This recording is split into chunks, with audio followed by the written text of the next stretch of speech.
সুপ্রিয় দর্শক আসসালামু আলাইকুম। রিফা রান্না রেসিপি থেকে সবাইকে স্বাগতম। আজকের পর্বে তৈরি করে দেখাবো শুধুমাত্র হাফ কাপ সুজি দিয়ে মিষ্টির রেসিপি। এই মিষ্টিটি বানানো খুবই সহজ আর খেতেও কিন্তু অসাধারণ ছিল। আশা করছি আমার আজকের রেসিপি আপনাদের কাছে খুবই ভালো লাগবে। আর রেসিপি ভালো লাগলে ভিডিওতে একটি লাইক দিয়ে দিবেন। আর বেশি বেশি শেয়ার দিয়ে অন্যদের দেখার সুযোগ করে দিবেন। আমার চ্যানেলটি এখনো সাবস্ক্রাইব করে না থাকলে চ্যানেলটি সাবস্ক্রাইব করে বেল আইকনটি অন করে রাখবেন। তাহলে আমার এরকম নতুন নতুন রেসিপিগুলো সবার আগে আপনার কাছে পৌঁছে যাবে। তাহলে আর কথা না বাড়িয়ে এবার চলে যাচ্ছি মূল রেসিপিতে। আমার আজকের রেসিপিটি বানানোর জন্য কড়াইতে দিয়ে দিচ্ছি আমি 1 টেবিল চামচ পরিমাণে রান্নার তেল। আপনারা তেলের পরিবর্তে কিন্তু ঘিটা দিয়েও এটা বানিয়ে নিতে পারেন। আর এখানে দিয়ে দিচ্ছি আমি হাফ কাপের মতো সুজি। তেলের সাথে সুজিটাকে নেড়েচেড়ে মিশিয়ে নিব। আর এটাকে কিন্তু লো ফ্লেমে রেখে কয়েক সেকেন্ডের মতো ভেজে নিব। এখন এই সুজির ভিতরে আমি দিয়ে দিচ্ছি 2 চা চামচের মতো ময়দা। এখন আমি সুজি আর ময়দাটাকে 1 থেকে 2 মিনিটের মতো এভাবে নেড়েচেড়ে ভেজে নিব। আর এগুলো কিন্তু চুলার আঁচটা মিডিয়ামে রেখে ভেজে নিতে হবে। চুলার আঁচটা বাড়িয়ে নিলে কিন্তু এগুলো নিচে থেকে পুড়ে যাবে। এরপর যে আমার এগুলো ভাজা হয়ে গেছে। এখন এই হাফ কাপ সুজির সাথে আমি দিয়ে দিচ্ছি 1 কাপ পরিমাণে লিকুইড দুধ। আপনারা যতটুকু সুজি নেবেন তার ডাবল কিন্তু পানি বা দুধ দিয়ে দিতে হবে। এখন এগুলোকে নেড়েচেড়ে ভালোভাবে মিশিয়ে নিতে হবে। আর এই পর্যায়ে কিন্তু চুলার আঁচটা একদম কমিয়ে এটাকে শক্ত একটু ডো বানিয়ে নিতে হবে। দেখতে পাচ্ছেন কয়েক মিনিট এভাবে নেড়েচেড়ে মিশিয়ে নিলে কিন্তু এটা ডোয়ে পরিণত হবে।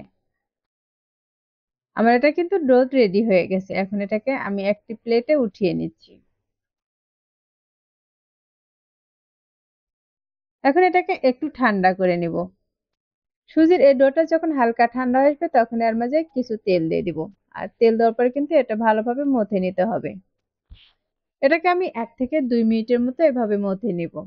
আর মথে নিয়ে এটাকে খুব সুন্দর একটি ডো তৈরি করে নিব। এভাবে মথে নিলে কিন্তু এর ডোটা অনেকটাই সফট হয়ে যাবে। এখন এর মাঝে দিয়ে দিচ্ছি আমি সামান্য পরিমাণে বেকিং সোডা।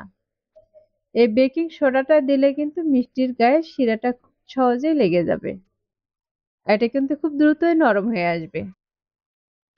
সোডাটা দেওয়ার পর কিন্তু আমি এটাকে আরো ভালোভাবে মথে নিয়েছি।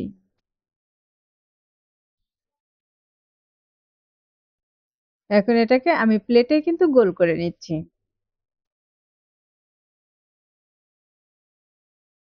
এ পর্যায়ে কিন্তু আমার এটাকে রেডি করা হয়ে গেছে।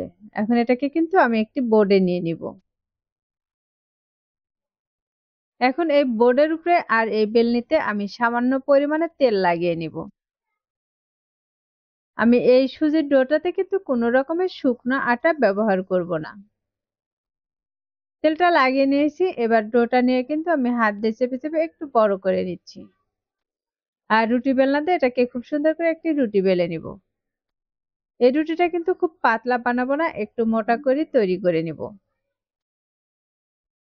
এ পর্যায়ে কিন্তু আমার রুটিটা বানানো হয়ে গেছে। আর রুটিটা আমি কতটুকু মোটা রেখেছি তা কিন্তু দেখিয়ে দিচ্ছি।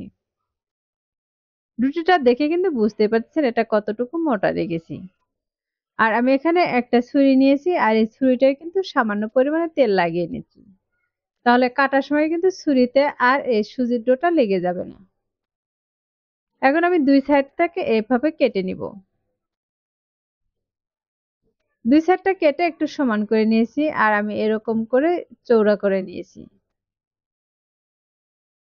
আমি আজকের এই সুজির মিষ্টিটা কিন্তু একটু লম্বা করে তৈরি করব।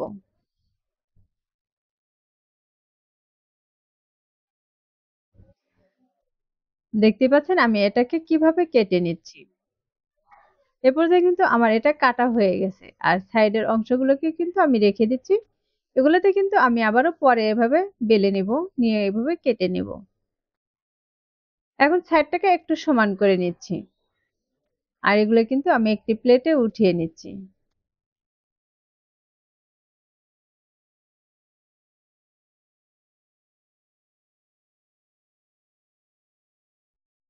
একইভাবে আমি সবগুলোকে কিন্তু বানিয়ে নিয়েছি। এখন এর মাঝে দিয়ে দিচ্ছি আমি হাফ কাপের মতো চিনি আর তার সাথে দিয়ে দিচ্ছি আমি হাফ কাপের মতো পানি। এবার চিনি আর পানিটাকে আমি নেড়েচেড়ে মিশিয়ে নেব। এই চিনির শিরাটা কিন্তু খুব ঘন করব না, একটু পাতলা করে শিরাটাকে বানিয়ে নিব। আর ফ্লেভারের জন্য এর মাঝে দিয়ে দিচ্ছি আমি 2টি সাদা এলাচ। আর এটাকে কিন্তু আমি একটু চেক করে দেখিয়ে দিব এটা কতটা আঠালো হয়েছে। যখন এরকম হালকা আঠালো হয়ে আসবে তখন নামিয়ে নিব।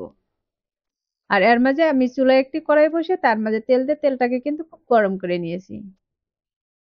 এই সুজির পিঠাগুলো কিন্তু একটু হাই হিটে ভেজে নিতে হবে। যদি চুলার আঁচটা কমিয়ে ভাজা হয় তাহলে কিন্তু এগুলো ফেটে যেতে পারে। তাই সুজির এই পিঠাগুলোকে প্রথমে কিন্তু হাই হিটে ভেজে নিতে হবে। আর এক পাশে যখন এরকম কালার চলে আসবে তখন এগুলোকে আমি উল্টিয়ে নিব।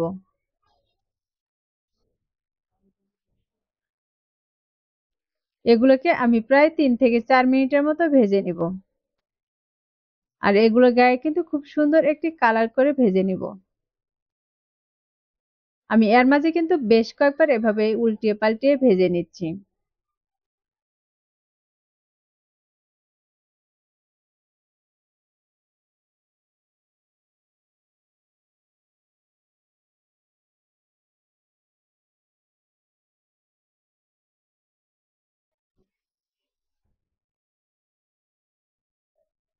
এগুলোর গায়ে কিন্তু খুব সুন্দর একটি কালার চলে এসেছে। এখন এগুলোকে আমি তেল ঝরিয়ে উঠিয়ে নিচ্ছি। আর এগুলো কিন্তু সরাসরি আমি শিরাতে দিয়ে দিব। যে শিরাটা বানিয়ে রেখেছিলাম সেই শিরার মাঝে এখন দিয়ে দিচ্ছি। গরম গরম যদি দেওয়া হয় তাহলে কিন্তু এটা খুব সহজেই নরম হয়ে যাবে। এখন এগুলোর গায়ে কিন্তু খুব সুন্দর করে শিরাটাকে লাগিয়ে নিতে হবে। আর এটাকে ঢাকনা দিয়ে ঢেকে রাখবো 5 মিনিটের মতো। আর 5 মিনিট পর আমি ঢাকনাটাকে সরিয়ে নিচ্ছি। আর এটা দেখিয়ে দিচ্ছি কতটা নরম হয়েছে। এই সুজির মিষ্টিগুলো কিন্তু এখন অনেকটাই নরম হয়েছে। আমি কিন্তু তুলতে খুবই ভয় পাচ্ছি যেন এগুলো ভেঙে না যায়। আমি এখানে কিন্তু একটি উঠিয়ে নিয়েছি, এবার কিন্তু আরেকটি উঠিয়ে নিচ্ছি। এগুলো উঠানো দেখে কিন্তু বুঝতে পারছেন কতটা নরম হয়েছে।